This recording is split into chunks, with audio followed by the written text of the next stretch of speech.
friends, welcome back to the Good Crack Miniatures channel, now coming at you in stereo. Yes, a hearty thanks to Nathaniel for pointing out that I had been recording video with mono audio. Some settings were awry. They have been fixed now, so you get the full range, both ears, if you're listening in headphones. I am so sorry. But I did say it was going to be crunchy for a little while, and probably forever, because that's just who I am. There will always be something new to learn and improve. But hey, speaking of videos, we had a couple new ones drop so far this week. What's the Crack? A nice little short one where I explain to you what is up with the strange name of my miniature channel, both here on YouTube and Instagram. We're also on Threads, I'm pretty sure, though I don't think I've posted anything else there. Feel free to look us up, same name across them. It's weird, so you can't possibly find a different page. Well, you probably could, but that's not the point. Check out What's the Crack to see exactly what is the crack. Also, I hopefully have not caused too much turbulence with it, but I posted the video of me trying out airbrushing for the first time ever, with what will probably be frowned upon by purists, as I note in the video, as a, kind of sacrilege or not great option, a little battery-powered compressor unit, and a adequate brand airbrush, if you will. No shade, Imids. Just, there are some well-known names, which you can see next to me now. Couple updates from that airbrushing video. The first is that battery-powered compressor that I was using, I did do a little more finicking with, and turns out, unless I have missed something and done something wrong, which is completely possible, it is not plug and play. So you do have to wear down the battery and then wait while it sits on the charger to redo, which, as discussed, is pretty fine because that battery lasts a while. However, it does add to the cons in the pros cons list. And I told you last video that I was getting an exciting package, which I probably wouldn't be able to resist from opening, but would share with you anyways this week, and that is this. The lovely upgrade to that system. While it worked out great for the priming that I was doing, and I was very happy with it, this baby is going to let us do so much more. This is the cool runner air compressor with the tank from Master Airbrushes. I'm excited to try it out. And look, it has an airbrush holder, which will be helpful. If you've watched the video, you'll know why. If you haven't watched the video, you should go back and watch it. Also, got nice new shiny airbrush to go along with, mostly because this was a wonderfully priced set that also has different needle sizes. So now I will not just be working in 0.3 millimeter, I also have a 0.5 to scale up, which will be better for priming, and a 0.2 to go down, which will be better for fine detail. Overall, Master Airbrush, one of the top names in airbrushes, particularly for this hobby, so that will be an upgrade. I'm looking forward to breaking it in a little bit as we move forward, and I hope you join me for that as well. So those are the two new videos that started and dropped this week. If you haven't watched them, please go back, take a look. Let me know what you think. Let me know if there's more things like that you'd like to see, different things you'd like to see. I will probably answer you and maybe make some adjustments, which brings us to the next video, which will drop tomorrow. And will be another little short one addressing the lovely Kaylee's comment about what are my favorite paints that I've done so far. So tomorrow at noon, we will be dropping my top 5 favorite paints that I have done thus far in my mini painting career.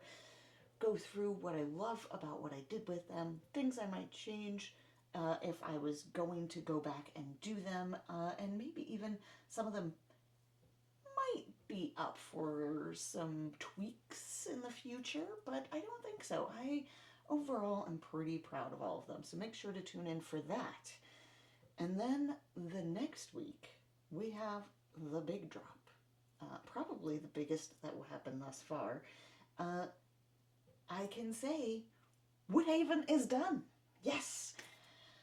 I finally, 2 and a little bit years after receiving the terrain from Dungeons & Lasers 4, Dungeons & Lasers 3 crowdfunding campaign Woodhaven, have finished those tiles. They are painted. They got primed with the lovely airbrush system that I previously had. I, all in all, am really happy with the way it turned out. Excited to have gotten it done. I learned a lot of great lessons, which I talk about in that video, about what I'll be doing differently for caves.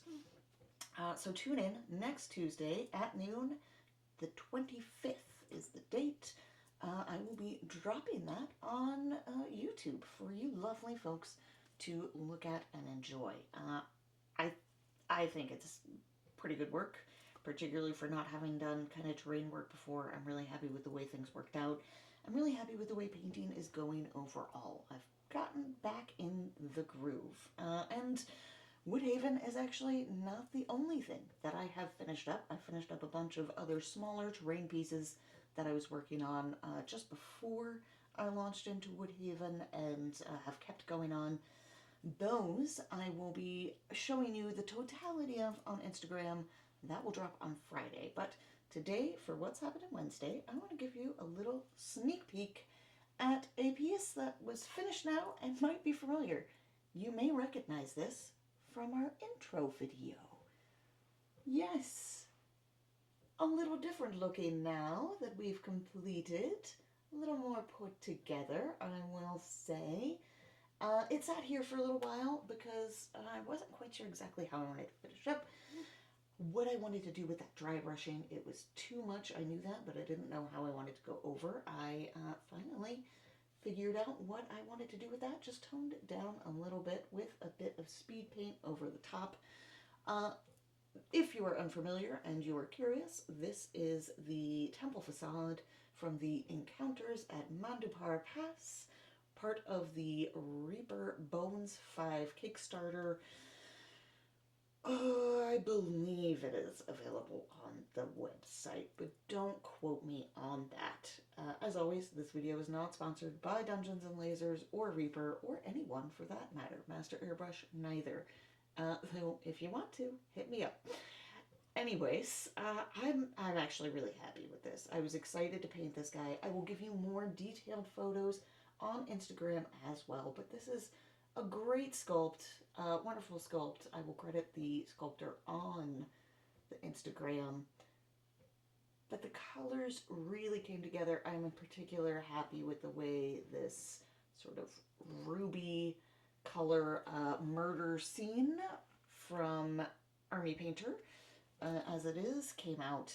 It really pops with that gold color as well. So that's a good one, and that is kind of the first large terrain piece that I've ever popped together. So that's going to be a sneak peek at what else outside of Woodhaven has been finished. There are a few other smaller pieces that actually also came together really well. Thus far, I am really enjoying the Army Painter speed paints, their contrast paint line, for those of you who are unfamiliar.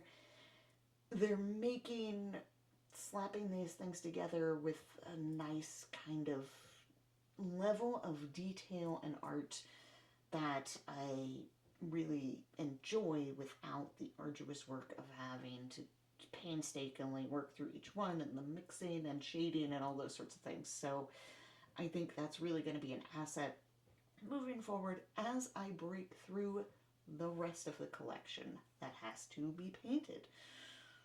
Which brings us to kind of the important question, now that we've finished Woodhaven and finished a few other things. Where do we stand now? And I thought this week in particular, since we've done a lot of clearing up of things and gotten a few things off the checklist, I should give you a good look at exactly where we do stand. So let me pick you up and let's do a nice little swing over here to the computer. Take a look. I should probably share my screen with you. 1 second. Welcome to the spreadsheet. You have heard it talked about. This is the Big Giant Spreadsheet. It will only get bigger and hopefully a little more detailed. So, we are currently on our miniatures tab, as you can see down here, and there is only one to tick off for this round. I think we gotta go way down. I think we're going back up. There we go. The heroine from the Carnal Pit of the Ghoul Queen, part of the Reaper bit. We'll check prime, painted, and boop. That is done there. So, quick word on the way that this kind of works. Just a little intro. Checkboxes obviously have statuses up here. I should probably lock this so it scrolls with it, but prepped, primed, painted, based. If the painted checkbox gets checked, you can see that it turns green on the side to show me that it is completed, and you will also notice, I'll do it again, it updates my little count over here. This is a lovely count, all formulated so we get ticked off. Take that back off so we have an accurate count. And you'll see as we switch over to terrain, we have the same mechanics going on, just no basing. So terrain, let's scroll down, and I will take a look here. Let me get my bearings. It is organized, I promise. Okay. City streets, yep, that is done. Lava Goo Cavern. Oh, I did. Okay. I haven't. Okay. I confused myself because I hadn't pre-checked things. Huh, what's going on here? You may wonder. You may find out if you watch the video on Tuesday. So we'll check these off. You can see we're checking off some big numbers here. And I think there are a couple other things. Yep, we did these wooden dungeon torches, as well as this pile of gold for the corner. Some building rubble as well. I think that is the end. Nope. Nope, yes. The thing I just literally showed you. Forgot that I also painted and was on this side. And then we pop to props. We'll scroll back up. And coming on down.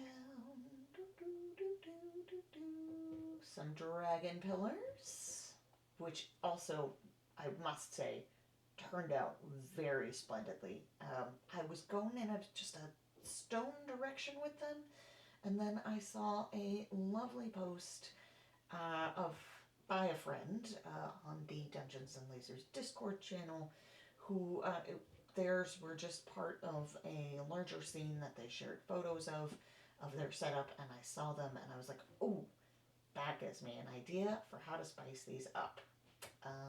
Also, some rocks with gems and pickaxes and some stone tables. We finished those off. Disapproving hands spell effect was already done.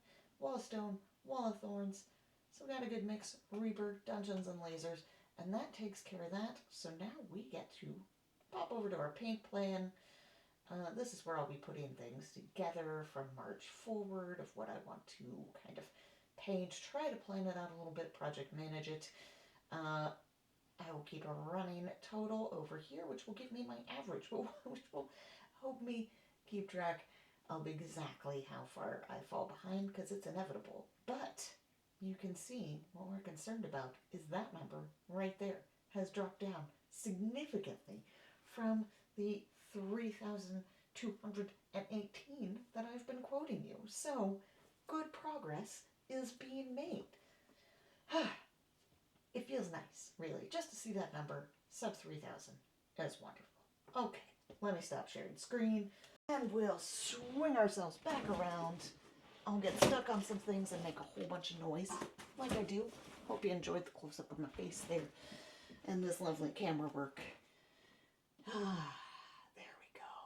Just get you back on your little stand there, and welcome back to the paint desk. So, that's where we're at. What's happening next? Well, it's time to dive into miniatures because the Caves Pledge has not shipped yet. And since it is coming from Poland, where Archon Studios is located, they ship directly from their warehouse, which is wonderful. It's part of what allows them, the manufacturing on-site and shipping from the warehouse, lets them get these Kickstarters out at record time. always on time, pretty much. I mean, there are always snafus. Shipping crisis was a mess for their, I think it was Heroes of Might and Magic 3, the previous one. Happened to pretty much everybody. Some delays there, but everything I've done with them has either been on time or significantly early. But still, has to come from Poland, right? So it's gonna take a while after I get the notice. It's generally about a week or so from them. So I've got time. I got time to burn, and burn we are going to. We're gonna start cranking through some sort of generic large group minis.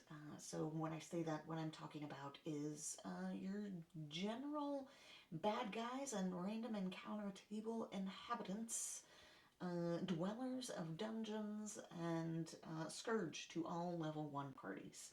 So that's going to be, goblins, kobolds, skeletons, gnolls, all those things that I have probably far too many of.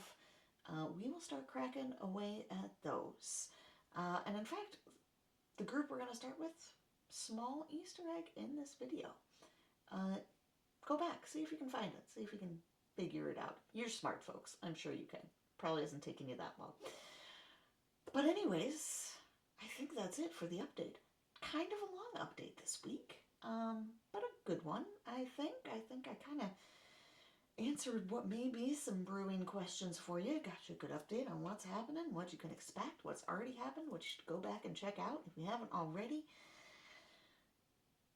And yeah, I think that wraps up the update. I do have a small box of serotonin for you this week, though. It's more serotonin for me, and many of you might not find this super exciting, but it is relevant to the other stuff on the desk and our processes moving forward. So, the kind of boring things in this box. We have satin varnish from Vallejo. You all honestly have no idea how excited I am to realize that I can use the airbrush to varnish my minis. Thus far, it's been rattle cans or, again, hand painting like the primer, and that is a struggle sometimes with the rattle cans. You get the glooping, and then hand painting while Tester's Dull Coat is amazing and wonderful. It's just kind of arduous. I'm really excited to just be able to kind of slap this on. To that note, I also have a gloss varnish as well. If you're unfamiliar to the mani painting process, we generally will add a varnish, a cover on top, so that things don't get chipped, scraped, that kind of stuff. We will also sometimes do that in layers. So you might put a really nice base coat on your mini, put a layer of varnish, so that you can come in over the top and do some shadows, or once you've got it painted up, do a layer of varnish and then do a wash. It's kind of like the save button of miniature painting, if you think of it that way. So you'll often save all the way through a project, and then at the very end, save again. Because you put a lot of work into these things, and you don't want that to get messed up easily, and, they're on the tabletop, they fall over. They're owned by klutzes like me. I think you've already seen proof that I will knock over and drop things on a constant basis. If you haven't, don't worry, that's coming on this channel. No problem. So that's the boring stuff. This is the fun thing. Fun for me, not for you. It's a little cleaning pop for my airbrush. So what this will allow me to do with my airbrush setup is I can nicely go ahead and just clean out between colors, or say I have some nozzle clogging like you will have seen in the airbrushing video, because you've all already watched the airbrushing video, I know. Let me look at my little diagram here. Nice little handle, and when I need to change color or just clean, this guy goes in there. The lid will stay on because I'll have screwed it on. And you give it a couple little sprays, doots. You put your cleaner in through whatever your attachment is. Just a little pss, pss, couple doots. Get the clogs out. Get the remaining color that you're changing over from out. And also, look, another place I can set down the airbrush to hold it. Yeah, no more going like this mid-video. If you don't get that reference, go back and watch the airbrushing video. It's in there. A lot of things are in there. A lot of me being fun and weird is in there, like in most videos. Just screw this on so it doesn't fall off. Perfect. Alright, well, that's our little box of serotonin, which, as you know from having watched the previous weeks, I'm sure, is the end of what's happening Wednesday. So, that wraps up the news from the paint desk. I hope you're doing well. I hope the rest of your week is phenomenal and you get to rest and recharge this weekend.